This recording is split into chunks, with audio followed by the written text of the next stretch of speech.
My name is Charlotte Robinson, President of the Thunder Bay Chamber of Commerce. The Chamber works together with our members to build a stronger business community, and it is with that mission in mind that I offer these comments on the proposed 6.1% gross tax levy increase in the 2024 city budget. It is disappointing that Council removed the opportunity for deputations on this year's budget, and I urge you to reconsider that decision prior to the 2025 budget.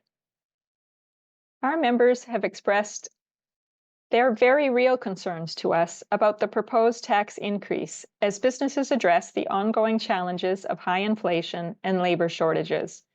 The economic outlook is somewhat bumpy for our largest private employers due to falling prices in palladium, lumber, and pulp, while many businesses struggle with decreased sales and the cost of CEBA loan repayments.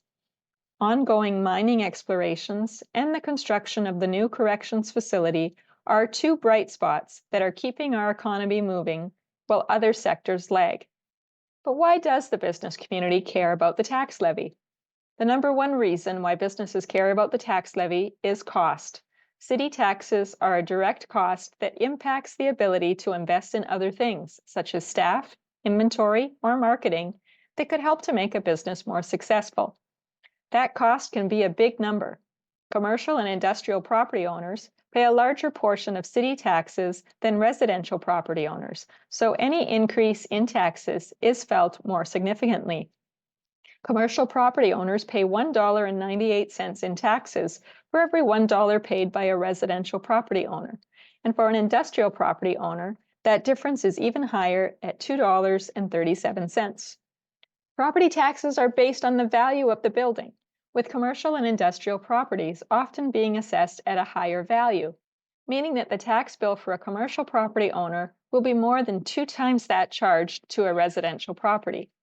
This is not to suggest that the tax burden should be shifted to residents, but rather to reiterate that taxes on businesses increase operating costs.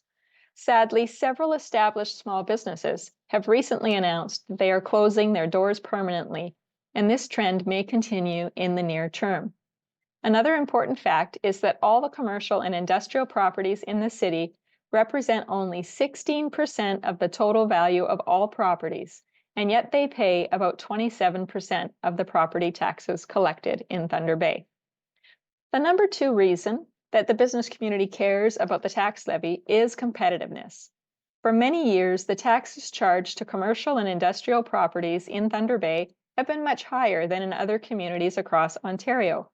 The 2023 BMA Municipal Survey shows that the taxes for these properties in Thunder Bay continue to be significantly higher than the provincial average.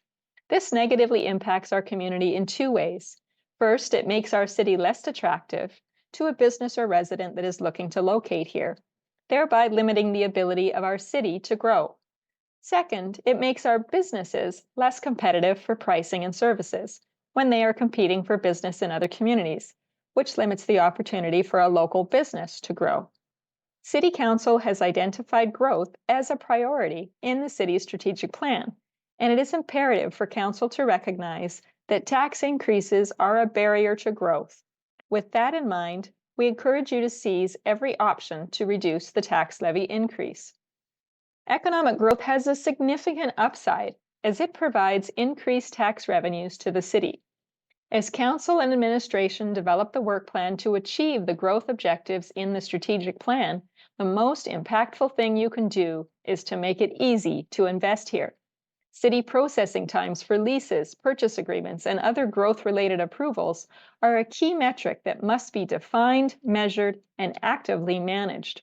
Improving efficiency in the way the city takes customer payments will reduce costs and increase citizen satisfaction. And we urge you to work with the private sector on creative solutions to public transit gaps that are impacting our labor force. Thank you for your consideration of the views of the business community. We wish you well with your upcoming budget deliberations.